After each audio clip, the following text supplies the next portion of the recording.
Konangai concert inosbi annulé. Je le répète encore, concert ya Inos Balume annulé. Concert Inos Balume Inos bi annulé.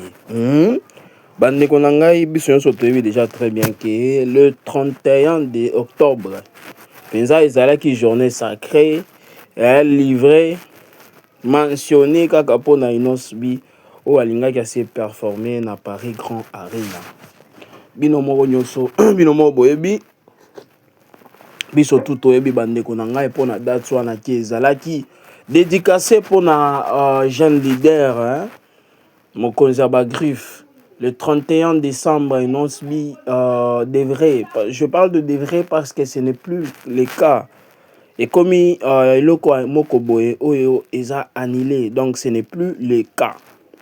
Alors concert innocent inosobi annulé oyo elingaki esalema na date il y a le 31 octobre en France, plus précisément à Paris, na salle ya Arena Grand Paris. Arena Sika, encore Arena T, Arena Grand Paris. Alors vous tous, vous savez déjà comment l'artiste est excité.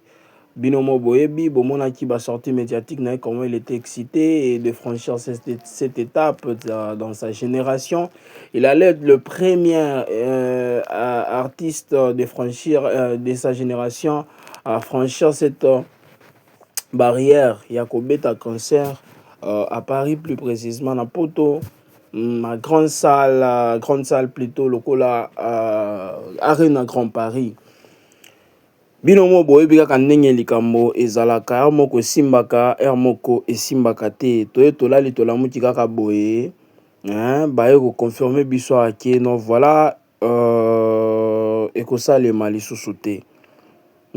Donc concert wana ekomi annulé de la part de l'artiste Inosbi. Il est vraiment dessus. Ti ti siko tozoluka ezani ne sala kike concert wana ezala annulé. Binomo boyebi déjà depuis le début de l'année ba concert et bando landana ba date na ba date. Alors comment na ba mususu comment annulé, ça ne fait pas du bien. Binomo boyebi concert ya Ferregola memement ino ya Koffi Olomide presque annulé. Yango ya Inosbi est commis annulé, donc c'est pas vraiment bien. Alors, j'aimerais ce que tout commence poto et puis je vais revenir juste après pour la continuité. Il y a partage nabiso kaka ndenge et zalaka bande konangai Inosbi Inonsa Balume concert annulé. Alors, bo vanda penza na suka pour que boyoka pe boye banini esalike concert wana et koma annulé.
Voilà, Bandeko Nanga, comme j'étais en train de le dire, concert Yemoko leader, jeune leader Inosbi Inonsa Balume, annulé. Concert Oyo Elingaki et Salima, la date le 31 octobre 2026, est commis annulé. Toyetolali Tolamutika Boy. Dossier Sangwe côté concernant annulation à concert nae. L'artiste tellement dessus.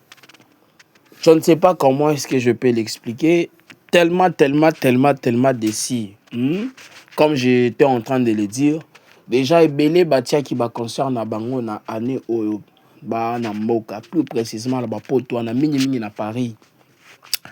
Et bandaki na nous concert ya Ferrego na annulé, après Ferrego la Zakalara annulé, après Zakalara bino mo boyebi concert ya Koffi Olomide zalaki à 80% ya kokoma annulé, abundaki jusqu'à ce que andima qui abeta taba na public wana muke par le plus important abeta yango awa sikoyo eza inosbi concert na EP komi annulé. Je me rasque toyoka na ye mwandambu.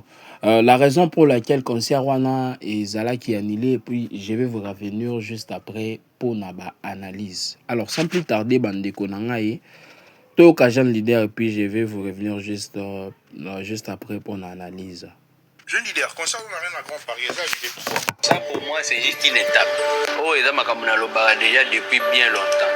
Nous sommes dans un système qui donne vraiment zéro chance à une nouvelle génération en termes en termes de scène. Et notre concert au Yabiso et Afro-Congo et banda déjà qu'on souffrir depuis le départ. Okay. Donc sentir que vous faites quelque chose de très bien, mais qui dès le départ et ça combattu à niveau moussous. Quand on a le bas, moi mobile a droit au lélate. Moi mobile pesa lélate. Mais c'est un concert qui a été combattu déjà dès l'ouverture quand il y a billetterie. Même date, même endroit. Même date, même endroit. Par quelle imagine? Oui, mais là, na kati ya batutu bazo beta. Tozo kola. La mini ya mal na 19 ans bazo ba coupe dimanche. Pito siko ngamo na 29 ans na kompe na mwana 4. Oui, bi combien de bat balinga na baage pe na nombre ya bana. Mais tozaka biso tout nous on est les jeunes, tolingi sou bongo. On est plus jeune. On est plus jeune. Pour ba condamner biso que vous êtes l'avenir, vous avez ba relève voter. Maintenant, moi, je me dis non, naza jeune leader. Ma porte mususu, soy ba fogoli biso yango te. Il faut tout penser. Pourquoi on doit attendre? Awa ero na énergie. Au monde anga na ba podium. Na besoin de tokolo babo. Nani pa bina koleka inos. Pourquoi? Il faut nazela nani et puis c'est base ya calendrier. Voilà bandeko na ngai penza ezalaki ebele o l'artiste alobaki soki tolingi toyokaka ye biso tosala ba analyse awa te. Alors vu que to continuer na analyse na biso kaka ndenge ezalaka. Voilà bandeko na ngai jeune leader aibisi biso déjà depuis bandeli depuis na ouverture à ba billetterie déjà concert ezalaki combattu alingaki penza kota penza na ba spécifique te alingaki penza kota na profondeur te. Comment est-ce que le concert a été combattu? Alors bandeko na ngai, moi chose que j'ai retenu chez l'artiste après kaka sortie médiatique nae, il y a annonce plus précisément qui concerne Aïeza annulé. Et le on a remarqué ça que l'artiste a été vraiment brisé, pensa à makasi. Brisé na niveau moko boy inexplicable. Brisé na niveau moko boy, je ne sais pas ce qui a quelque à la pensa tant na force. Hein, ya kolobano voilà. Bino boko boyo baki. Bon mona ki ndenge nini comment est-ce que l'artiste faisait vraiment balobaka qui est le plus important pour que concert na ewana ezala lokola concert à Louengete. Préparation na to mona ki déjà abando kinde nango malembe ba renawe, donc c'était bien organisé, très bien préparé, mais comme kaka concert comme kaka na pembeni au banglais balobaka around the corner et comme annulé.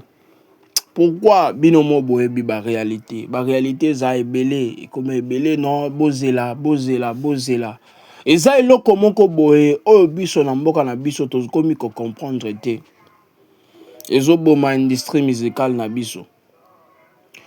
Je le répète encore, na ebandeli ane ebandaki na Ferrego la et ce qui est na Zakalara Kofi presque awa eza Inos B. Mais na ndenge ya boye eza na ba mususu oyo bazobeta ba concert na bango. Nazobwaka jeton te. Mutu na mutu aza na ndenge nini a dirijaka miziki na ye. Wapi akotaka, wapi akotaka te pour que miziki na ye évolue. Nini asalaka te pour que miziki na ye ekoma kaka likolo. Et surtout ceux qui a mutu abetaka ba concert makasi. Déjà ebele na komo mona barimer non voilà Charles Tabou pour la baoba ebiete. Charles Tabou c'est parmi les meilleurs organisateurs congolais des événements. Les événements pas à manifestation, des grands concerts plus précisément. Bishomo Toyebi Charles Tabou azamwana ya Tabou là comme Youssoufa Tabou Peggy Tabou. Donc Charles Tabou aza penza mama na événement hein muto ba événement penza. Je ne sais pas comment est-ce que nakoti loba mwana. Binomo boyebaka déjà pona ba boyebaka te. Vous savez ce qui muto atie concert, muto atie showcase. Ezalaka kaka no lokola ke no voilà par exemple toujours kaka Inos Binenge atiaki date biso le 31 décembre na obeta na arena donc yende mututu akobeta ba démarche wana nyonso concert na esalema te na concert ezalaka na ba organisateur ba événement oyo ba collaboraka na bango parce que bango bayebaka banzela nyonso oyo yo artiste parce que yo kozala na temps na te akosala yango koke na ba billetterie kokende na ba toi décoration koyeba batu nini ba décorer concert na yo koyeba batu nini ba kosala ba billet na yo koyeba batu nini o ba ko sala ba promotion na yo donc raison pour laquelle ba événement esengaka ba organisateur ba bayebi ba métier na bango. Alors Charles Tabou aza parmi bah, grands organisateurs congolais. On va organiser bah, concert rebelle. Il y a des artistes nabiso, il y a des artistes mosusu ya bamboka bapaya. Alors bah rebelle déjà bah comme condamné non voilà concert à Inos B. Muto salike et comme annulé aza Tabou, Charles Tabou. Bah mosusu déjà bah comme le bah pourquoi Charles Tabou? Donc Charles Tabou a communiqué bien à Fally Poupa. Donc pour le moment, Fally Poupa zolingaka kaye moko évoluer. Alors à sala qui il fallait à sala pour que bako il s'appétit wana parce que azomanga manka qui est respect. Alors il ne veut pas de son évolution. Bandeko nangai, vous savez à un moment donné, bo tiaka batu na buzo bate. Déjà na oloba annulation ya Inos B eza bozo bate eza choc pour un artiste pour na ba fan na ye ba o bazai déjà prêt eza na ba mususu déjà o ba somba ba bien na bango eza na bato ba préparer so ba ebiki événement mo bo ezo betama ba ebi ndenge nini un mois avant 2 semaines avant 3 semaines avant 2 jours avant ezalaka pour la kosomba ba billet alors ba réserver ba billet na bango même 3 mois ou des fois 4 mois avant ba yebi ba biloko wana so imaginez-vous ba toi na ton consoler bango ndenini oui ba to ebele ba kokiolo ba non voilà et ya ba mbongo ba la ma mukie ce n'est pas de l'argent qui compte bandeko na ngai ezala ba mususu oyo ba lingaka musique ya Inos B o ba bando préparer déjà peut-être ba longwa abamboka mususu o ba salle déjà ba book online donc tu au salle déjà réservation na yo online donc ils allaient bien préparé donc Nathan oyo imaginez-vous Rosalande nini. Alors je reviens sur le dossier concernant Charles Tabou. Vous savez bandeko nanga biso tout toza ba congolais mabe ya congolais ezalaka nini. Soki mutu na mutu bana rando bana lomo boye oyo elekaka entre bango ezo sala mwa ba chichi alors bato bazala pembeli bango tout bazala ba victime pour na congolais. Je vous donne un exemple. Gaz Mawete azalaka proche ya Fally Ipupa. Donc depuis petit au Fally Ipupa pe na musique. Soyons vrais tolo ba la réalité. Lelo na mboka na biso Fally Ipupa pire petit na penza na musique. Eza Gaz Mawete. Alors, vu que courant et les kakate, c'est la réalité entre comme avant entre Fally Ipupa et Ferregola. Donc pour na ba Congolais, Gaz Mawete aza victime a koti ko solo na Ferregola te. Pourquoi? Parce que vena yo a solo la kana été. Oh, eza raisonnement à biso ba Congolais. Est-ce que bozo yeba yango? Boyebi yango te. Alors, je reviens sur le dossier Charles Etabo encore une fois. Est-ce que concert oyo ya Inos B Elinga qui est Salema, tout comme Betamana le 31 octobre na Paris Grand Arena Grand Paris. Boyeba kina nous ata ba organisateur o bazai chargé pour na organiser concert wana boyebi wangote. Boyebi bato bazai penza chargé na pembele non voilà biso de tout ça ba démarche oyo esengali ke l'artiste asala ngote boyebi bangote. Mais kilelo oyo bolingi botia Charles Etabo na makambo wana. Boza la confirmation que Charles Etabo yende muto azaki organisateur à événement boza na ngote. Congolais biloba lobakaka. Biloba lobakaka eleki ebele. Tolandela malembe malebe tokoyeba réalité nini vraiment qu'est-ce qui se passe, qu'est-ce qui a fait de sorte que voilà concert au beta malisute. C'est le plus important que de parler de n'importe quoi, que de dire de n'importe quoi. Le plus important c'est que nous avons comment faire. Eza kolandela dossier oyo malembe. Parce que ça choque déjà. Imaginez-vous Natala et Inos B. Moi, c'est ma première fois comment la Inos B a tiré date et puis banilé yango. Na ba poto na bino mo boyebi aza jeune mo boye aza na énergie. Et ratakate Inos B aza na banze mo boye oyo bolinga te public robina kaka. Tout le monde a kayango. Imaginez-vous déjà nenge elongi na été kami. Carrière na été kami. Pour nous les Congolais, tu comprends que cette situation est circulée dans le cannabis, plus précisément dans l'industrie musicale ya RDA, ya mbo cannabis. Alors pour la bao ba mboka bapaya, ba oyo ba ebi présent réalité wana te ya mbo cannabis. Bon moi ndenge bazo teka image ya l'artiste libanda, vous comprendre te.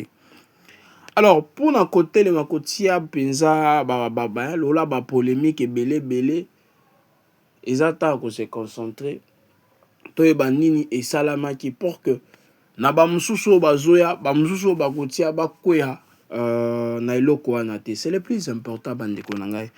En tout cas moi personnellement j'étais excité. Oui, je peux dire peut-être j'étais pas excité comme 100% comme l'artiste lui-même en personne, mais j'étais excité comme on a performance chez Inos B à Paris. Mais car année destin et poni que non et comment il est pour le moment to éviter parce que imaginez-vous ba Inos B on a déjà fallu pour pas franchir la barrière il y a ba Stade de France. Alors ba Inos B moi déjà je me disais après ba concert il y a ba Arena Grand Paris et Ozala ba Stade de France one. Bon imaginez-vous nous Arena Grand Paris et ça salle kakaboué quoi. Stade de France on est aux Andes.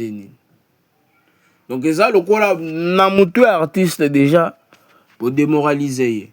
Vous voyez un peu. Et comment est-ce que nos artistes va évoluer? Sur toujours l'inga évolution, il y a des artistes en mot cannabis. En tout cas, de Kobato, bazar derrière Bankambo et Salema. Je sais que ils ont politique. Je sais que ils ont n'engagé game les autres qui mais bon quand il s'appelle Biloko. Oui, les lobes qui ont télémanon, voilà, artiste Azaï mon côté, oui. Bah succès yaka succès PC là. Pendant bah les lobes au top, bah ko tika la rara na succès wana te. Il y aura un moment où succès côté quoi, il y aura un moment où bah tout va ko sepe la puissance sous la musique na. Pourquoi? Parce que succès que ça va ça vient. Alors il faut beau penser pe na biloko wana ke ba génération oyo zolanda bato bazali kolo bato ya bango banilaka te bosalela pe fair play wana bato bazwa liboso parce que bato oyo nde bako remplacer bato baza lelo au sommet ya musique ya mboka na biso. C'est simple bandeko na ngai. En tout cas à l'artiste Inos B courage penza ebele eloko esalaki décourager te yo za grand artiste na kotiolo bana ndenge ya bongo bunda kaka tia date mosusu ba jaloux penza bazala dessus et puis ya mbangu na ndenge ke ba date ya musika te ba date kaka 2 mois avant tie date oyebisa bango ke yo za jeune leader ebele déjà biso tout osepela na musique na yo mais komona to ya kolala kolamuka boye babiloko ya boye. Je ne sais pas, je ne peux pas dire que Zana Muto penza esepelisi moi personnellement j'ai été choqué koyoka information na yoka ki yango mais il fallait nazwa confirmation ngamo na landi sortie médiatique ya Inos B na émission na lobby penza ki na kona mboka bato mitema mabe penza baza ebele penza ebele bato pona bango bazo linga peut-être ko sepelisa mutu mo boy mais bazo bosana ke ba oboma musique ya mboka na biso. En tout cas soyez les loba remarquer loko wana te lobby après le lobby bako remarquer yango et puis chose grave et vous allez trop tard donc eza lelo c'est maintenant ou jamais bokanisa pe nos jeunes leaders ba génération sika oyo ezo ya kaka ne vient de nous dire que aujourd'hui la 29 ans. Voilà bandeko na ngai tokomi na suka partage na biso ya ce soir. Alors merci encore une fois pour la kolanda chaîne na biso Ines nom officiel. Merci encore une fois pour la partager, commenter, kolanda du début jusqu'à la fin, ça a été pour nous plaisir mon makasi. Alors permettez-moi toujours de vous dire